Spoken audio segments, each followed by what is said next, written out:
माननीय अध्यक्ष जी, कहना चाहूँगा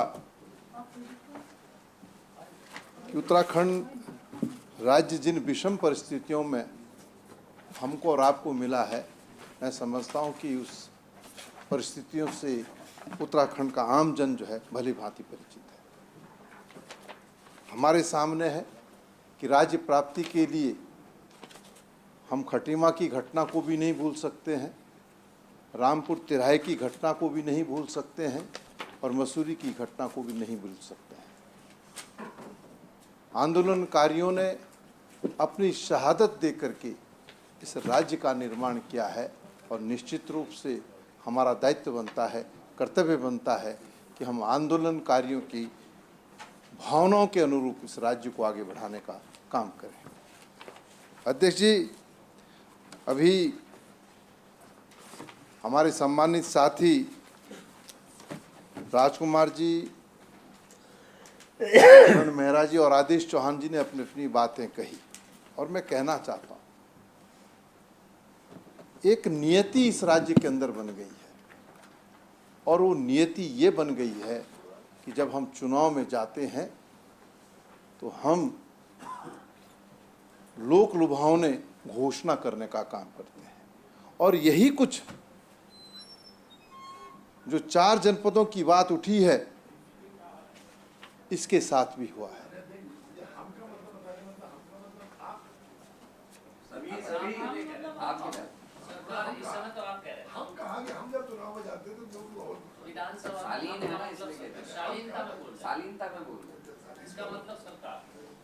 कृपया माननीय अध्यक्ष जी, जब हम इन 4 जनपदों की घोषणा को देखते हैं, जब हम शासनादेश देखते हैं जो शासनादेश 8 दिसंबर 2011 को हुआ और फरवरी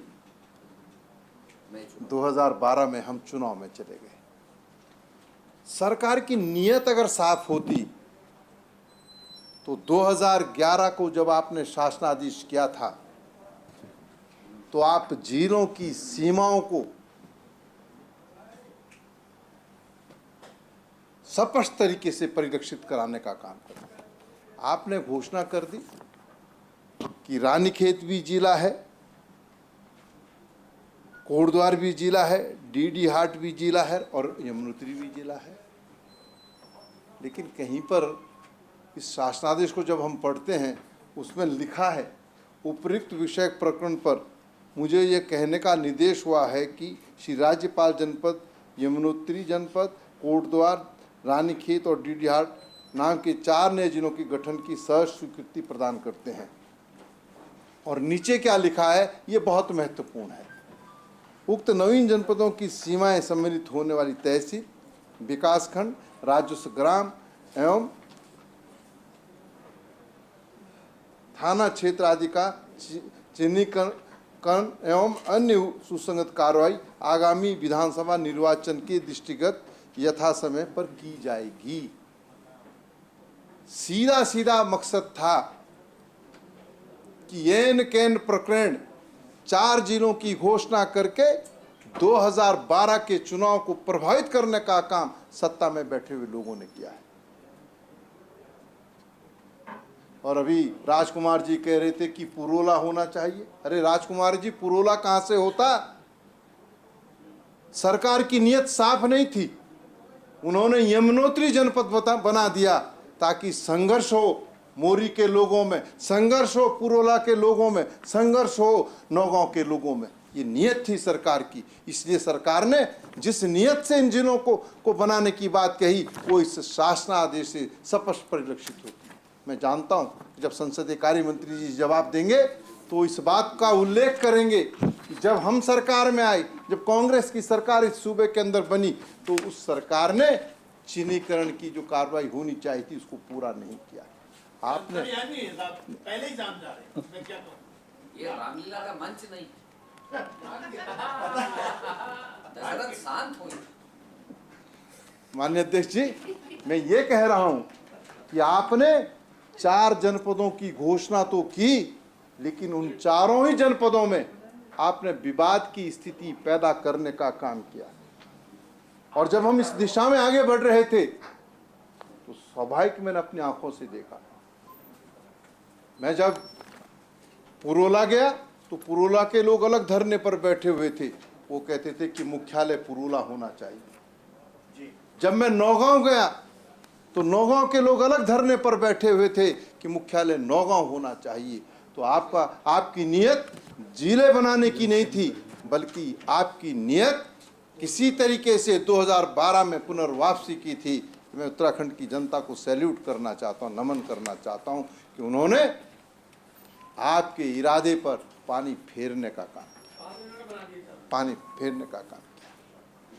इसलिए माननीय अध्यक्ष जी, मैं इसलिए इस बात को कहा, अभी हमारे कृषि मंत्री जी कह रहे थे कि मैंने इस बात को इसलिए कहा कि हम जो भी कार्य करते हैं चुनाव को दृष्टिगत करते हैं।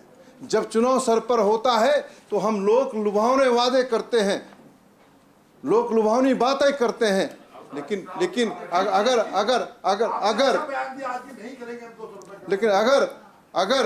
अगर हमारी नीयत साफ होती तो जब 2007 में आप सरकार में आए थे, आप 7 में जिलों को बना देते, आप 8 में बना देते, 9 में बना देते, 10 में बना देते। लेकिन आप जानते थे कि अगर इन 4 वर्षों में जिले बनाने की कार्रवाई हम करेंगे तो हम अपने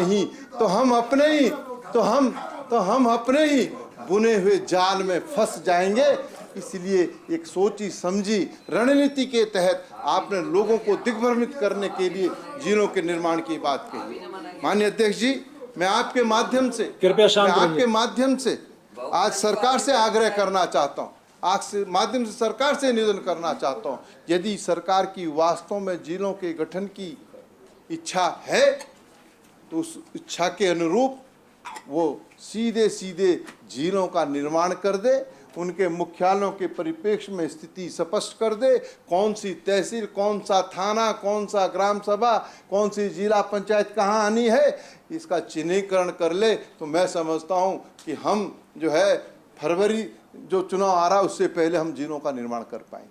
हम आपको साधुवाद देंगे, हम आपको धन्यवाद करेंगे, लेकिन इस दिशा में कदम तो बढ़ाइए। आज भी आपकी नींद तब खुली है जब हमारे सम्मानित साथियों ने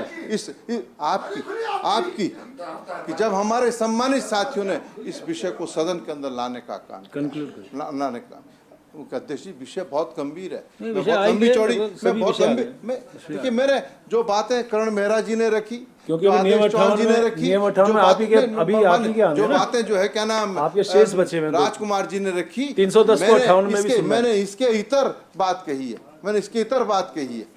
इसलिए मैं आपके माध्यम से मैं सरकार से कहना चाहता हूं कि अगर नीयत साफ है तो आज जिलों की घोषणा करने का काम करें, फिर चुनावी जुमला ना फेंके, ये मैं सरकार से गुजारिश करना चाहता हूं। माननीय अध्यक्ष जी, ये बहुत अवलंबनीय भी है, लोकमत का भी है। और अभी आदेश चौहान जी ने काशीपुर का भी जिक्र किया, आपने चीमा साहब को बोलने नहीं दिया।